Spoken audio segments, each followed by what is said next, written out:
Hi everyone, to beat the Monday blues, I'm gonna bring you some blue today. I'm playing Criminal. This is DLR Andromeda against Blue Sun mid-seasons. Unlike other previous videos, I'm going to go straight into the game first and then do the deck analysis after the game. So this is basically DLR Valencia in Andy. Why not in Andy? I mean, you will get free siphons in terms of influence, and you do get the insane card draw at the start. So the game starts off with my opponent playing 2 hedge funds and an ice on HQ, which is good defending against Siphon, but I do top deck an Oaktown Renovation to put me very well ahead of him right at the start. I could hear groans coming from my opponent, but there's nothing much you can do about that. Seems like he didn't start off with too much ice. So the drug dealer in my opening hand was very essential. It allowed me to start pulling cards from my deck, and that will accelerate my assembly of my combo. And in fact, I already have the combo in hand, that is Ether into Siphon, which I plan to do next turn. Install Ether, account Siphon, and clear both tags. This deck does run Paparazzi, just like standard DLR Val. Unfortunately, I still haven't found the Paparazzi, and in the meantime, he did manage to ice up HQ, so this is going to be a bit problematic. I'm still going to go for it. So here I think I click for a credit and play account Siphon, because yes, I need to siphon him while I still can. Clicking for a credit allows me to get past all these nasty eyes like Hadrian's Wall, which is going to cost me a bomb to break. In this case, 7 credits. Does he res next ice? Yes, he does. It's a spider web that costs 3 to break, so I'm paying 10 credits to gain 10 credits. It's not worth it, especially when you consider that I still have to lose 2 tags.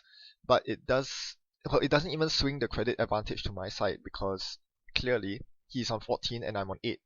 This is the power of Blue Sun. He hasn't played a single oversight AI, yet he's able to defend against this so well. It helps that he's found all 3 hedge funds, sure, and a restructure. But the liquidity of Blue Sun's eyes plays such a big part in making it very easy for my opponent to keep ahead of me in terms of credits, which is very important, as I think he's looking to scorch me.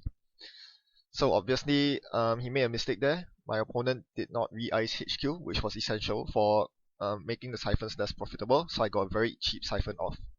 He's not going to make the same mistake again, so I need to find better ways around this. I play bank job and attempt to infiltrate the Jackson server. To a spiderweb, that's fine. I'll pay 3 credits to liberate 8 credits from bank job. Pretty decent. I need to still keep myself ahead of the credit curve right here, and I draw into a Crescentus. So this is how I deal with Blue Sun shenanigans. He finds his first oversight and places the curtain wall in archives, which I'm very happy to see. The breach hits the table, boom, curtain wall gone for 6 credits, plus 2 to install the breach.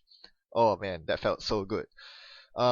Yes, this is usually where I slot in Corroder instead of breach. Breach comes in only because I have no influence, and coincidentally enough, it helps against unwary Blue Sun players who res their curtain walls on central servers. Doesn't help on remote servers though, and I know my opponent will be smart enough to defend against that the next time. Speaking of which, here it is. He places the curtain wall on the remote this time, so that forces me to pay 11 credits to break the curtain wall, to trash it, and I do not have 11 credits right now, so that's a no-no. So I guess I'll spend my time setting up my board state instead. I've drawn to my first net pavilion, and you can be sure that that's going to hit the table. But I still haven't found my paparazzi. I can't go tag me and start leaking his R&D without a paparazzi. I'll just get scorched. So that's not a good idea. As I said, I just set up my board with Joshua B. In the event I really do decide to go tag me. Still looking not very likely at this point. It really is hard to draw all the net pavilions out of your deck, which is one reason why the Netrunner developers felt that net pavilion wasn't broken by any means, because there's no way to tutor it, and you really want multiple copies of it. I dirty laundry here to get a couple of credits, and I stumble into a cleaners. Uh-oh. Uh-oh. I think I'm dead. Do I see any way out of this? Am I really dead? I draw into an apocalypse, because this deck packs apocalypse for the funsies, for the giggles, for the gags, but it's not meant to be today. There's not going to be a post-apocalyptic world today because I'm going to get eaten alive by scorched earths. Ouch! What an abrupt ending. So what tools do I have in my arsenal against Blue Sun? Well, Crescentus is the main one. I think it's quite important to have Crescentus because otherwise, as you saw there, my opponent was able to capitalize on the opportunities where I was very low in credits to use Oversight AI, meaning that I couldn't contest his AI.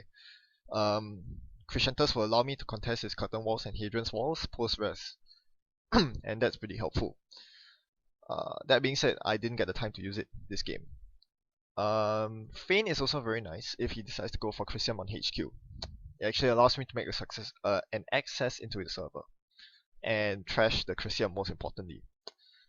Another good tag is Paparazzi, which perhaps I should run 3 copies of.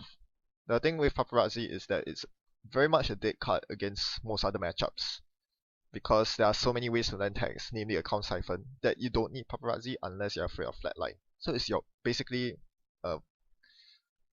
Andy's version of Plascrete in typical decks.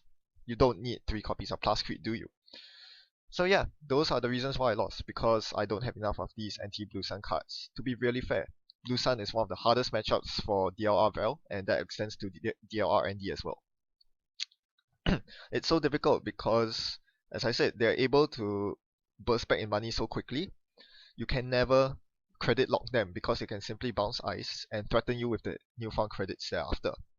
Inside Job helps a lot with threatening remotes in case they go for the score. My opponent in this case didn't have to because he just relied on the flatline plan and was very effective. Apocalypse actually does a lot of work against Blue Sun if you can land it when they have a couple of Curtain Walls or Hadrian's rezzed.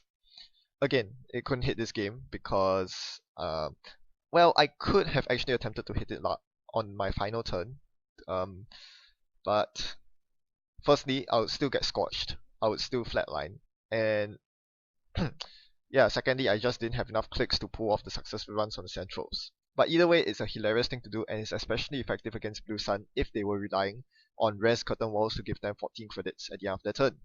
So all these very cool interactions, especially Apocalypse because it's very unexpected in Andy. But I'm pretty sure there are some ways I can improve this deck. What cards do you think I can add or remove from this deck to make it better? I don't want to go above 45 cards because that's suboptimal, and there are some cards which are really important that you cannot slash. Special Order is pretty bad to slash because I only run one of each breaker. You need to be able to tutor them at will. Joshua B is kind of iffy because it does anti-synergize with Apocalypse just like the rest of the DLR suite. I do realize that including Apocalypse is somewhat anti-synergistic because you lose your entire resource setup. It's not every game's an Apocalypse game. Apocalypse is good against Turtlebacks near hub, against HB, basically anything that builds a lot of ice or remotes and doesn't have Scorched Earth, you want to use Apocalypse. Otherwise, standard DLR is the way to go. So it's an either or mostly because Apocalypse anti-synergizes with your resource setup because it flips all your resources face down.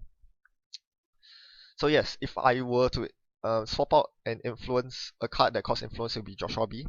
3 influence can actually buy you a lot of stuff, but I can't really think of what better cards to include that is not Joshua B.